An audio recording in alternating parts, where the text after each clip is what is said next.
శ్రీ గురుభ్యో నమః. శ్రీమాత్రే నమః. మా రావినూతల భక్తి టీవీని ప్రోత్సహిస్తున్నటువంటి మా ప్రేక్షకులందరికీ ధన్యవాదాలు తెలియజేస్తూ 23 ఆగస్టు 2026 నుంచి 29 ఆగస్టు 2026 వరకు గల కాలానికి రాశి ఫలితాలు ఎలా ఉన్నాయో తెలుసుకుందాం. ముందుగా గ్రహస్థితులు, ఆ తదుపరి గ్రహ సమ్మేళనాల యొక్క దృష్టుల యొక్క ఫలితాలు చెప్పుకుందాం.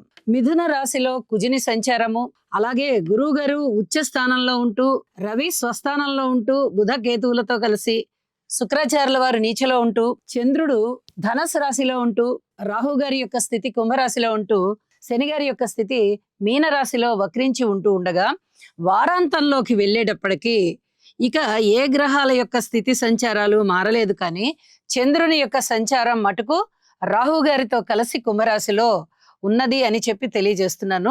ఇక గ్రహ సమ్మేళనాల యొక్క ముఖ్యాంశాలని పరిశీలన చేసినట్టయితే, రవి బుధ కేతు ఈ 3 గ్రహాల యొక్క సమ్మిళితము సింహరాశిలో జరుగుతూ ఉన్నది. రవి బుధుల యొక్క కలయిక బుధాదిత్య యోగాన్ని తెలుపుతూ ఉంది. ఇది చాలా మంచి యోగము. ఎందువల్ల అంటే రవి బుధులు ఇద్దరు కూడా పరస్పరము భూమికి దగ్గరగా ఉండేటటువంటి గ్రహాలు. ఖగోళంలో మనకి ఈ రవి బుధులు ఇద్దరు బాగా దగ్గరగా ఉంటూ ఉంటారు. అలాగే వారు పరస్పరము కూడా ఒక 10-15 డిగ్రీల కన్నా ఎక్కువ దూరంలో ఉండరు. ఇలాంటి సందర్భంలో ఆ బుధ రవి ఈ 2 గ్రహాలకి 10 డిగ్రీల లోపల కలిసినప్పుడు అది ఒక యోగం అవుతుంది. ఈ బుధాదిత్య యోగం అనేది చాలా అద్భుతమైనటువంటి కీర్తి ప్రతిష్టలకి దారితీస్తుంది. అలాగే ధన ఆదాయానికి దారితీస్తుంది. దూర ప్రాంత ప్రయాణాలకి దారితీస్తుంది. సింహ రాశిలో ఉన్నారు కాబట్టి ఒక సమర్థవంతమైనటువంటి నాయకత్వానికి దారితీస్తుంది. అలాగే కేతువు గారి యొక్క కలయిక ఇటు బుధునితో గాని అటు రవితో గాని కలిసినప్పుడు అంత చాలా గొప్పగా ఉంటుంది అని చెప్పడానికైతే రాదు.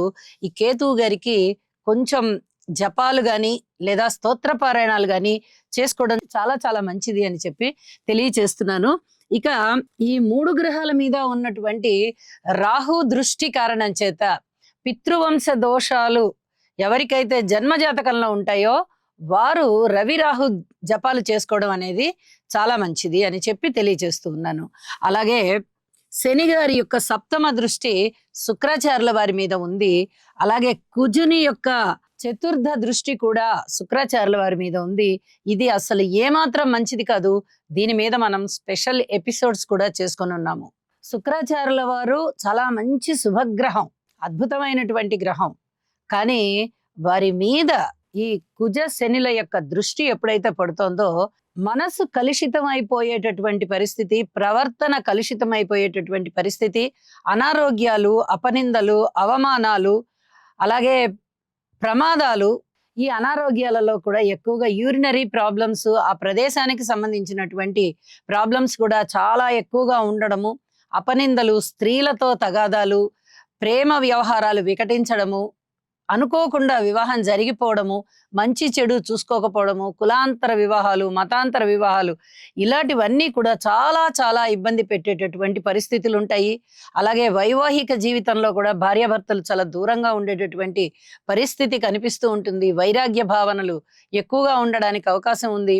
వియోగము, భార్య గారికి భర్త గారికి చాలా మధ్య గ్యాప్ వచ్చేటటువంటి పరిస్థితి, అభిప్రాయ భేదాలు వచ్చేటటువంటి పరిస్థితి, రోడ్డు ప్రమాదాలు ఉండేటటువంటి పరిస్థితి, ఒకటేమిటి నానా రకాలైనటువంటి అనర్థాలు కలగడానికి అవకాశం ఉంది. మరి ఇవన్నీ ఎవరికి ఉంటాయండి అంటే, ఎవరి జన్మ జాతకంలో అయితే శని శుక్రుల కలయిక లేదా దృష్టి, కుజ శుక్రుల కలయిక లేదా దృష్టి ఇప్పుడు జరుగుతూ ఉన్నటువంటి దశ అంతర్దశలలో కుజ శని శుక్ర ఈ గ్రహాల యొక్క దశలు అంతర్దశలు ఉంటూ వారికి జన్మ జాతకంలో సరైన స్థానం లేకపోయినట్లయితే చాలా వరకు ఇలాంటి అనర్థాలు ఉండడానికి అవకాశం ఉంది. ఏది ఏమైనా ప్రతి వ్యక్తి కూడా జాగ్రత్తగా ఉండాలి. ఒక్కొక్కసారి గోచార ప్రభావం కూడా మనిషి మీద ప్రభావాన్ని సూచిస్తూ ఉంటుంది, చూపిస్తూ ఉంటుంది, ఒక్కొక్కసారి ఎక్కువగా కనిపిస్తూ ఉంటుంది. కాబట్టి చాలా చాలా జాగ్రత్త అని చెప్పి తెలియజేస్తున్నాను. అలాగే కుజుని యొక్క సప్తమ దృష్టి చంద్రుడి మీద పడుతోంది. ఇది చంద్రమంగళ యోగానికి దారితీస్తూ చేదు పదార్థాలతో వ్యాపారాలు చేసే వారికి చాలా వరకు బాగుంటుంది అని చెప్పి తెలియచెప్తూ ఉన్నాను. అలాగే తల్లి గారితో విభేదాలు లేకుండా చూసుకోండి.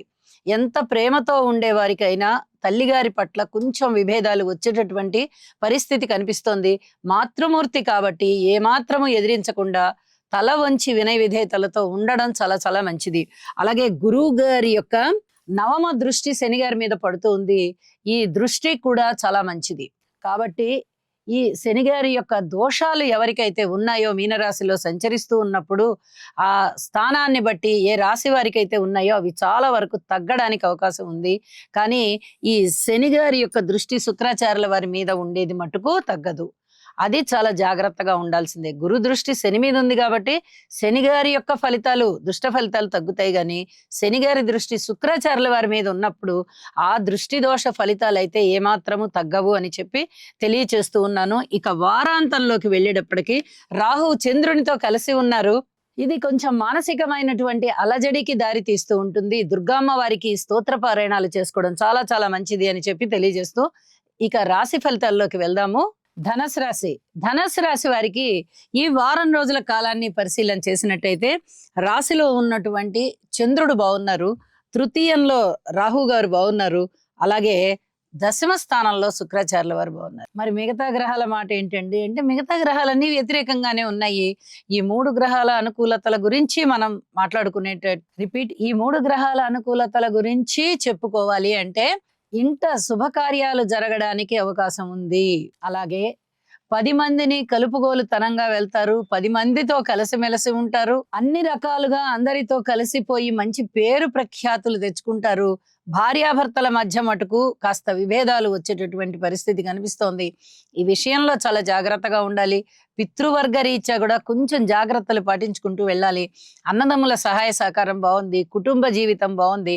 మాతృవర్గ రీత్యా శారీరక శ్రమ ఎక్కువగా ఉండేటటువంటి పరిస్థితి కనిపిస్తోంది.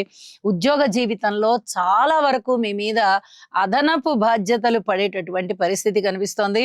అలాగే ఏదైనా అవమానాలు అపనిందలు ఉండేటటువంటి పరిస్థితి కూడా కనిపిస్తోంది. ఆరోగ్య విషయంలో కూడా చాలా జాగ్రత్తగా ఉండండి. ఇవన్నీ కూడా చాలా చాలా చెప్పదగినటువంటి అంశాలు అని చెప్పి తెలియజేస్తున్నాను. అన్నదమ్ముల సహాయ సహకారం బాగుంది, బంధుమిత్రుల యొక్క సహాయ సహకారం బాగుంది, దగ్గర ప్రయాణాలన్నీ లాభిస్తున్నాయి. అలాగే ఏదైనా స్థిరచరాస్తుల వృద్ధికి అంత అనుకూలమైన కాలం కాకపోయినా మీరు కృషి చెయ్యండి, అది ఇంకా కొన్నాళ్ళకి పని చేస్తుంది అని చెప్పి తెలియజేయడం జరుగుతోంది. అలాగే సంతానం గురించి ఎక్కువ బాధపడాల్సిన అవసరం లేదు, కానీ ఓర్పు కలిగి ఉండాలి అని చెప్పి మటుకు తెలియజేస్తున్నాను. రుణభారాల విషయంలో ఏదైనా కొంచెం రుణభారం అయ్యేటటువంటి పరిస్థితి కనిపిస్తోంది. అలాగే పబ్లిక్ రిలేషన్స్ విషయంలో కూడా చాలా చాలా జాగ్రత్తగా ఉండాలి. విదేశీ యానానికి అవకాశాలు వస్తున్నాయి. ఇది మీరు ఆనందంగా వెళ్ళలేకపోతారు.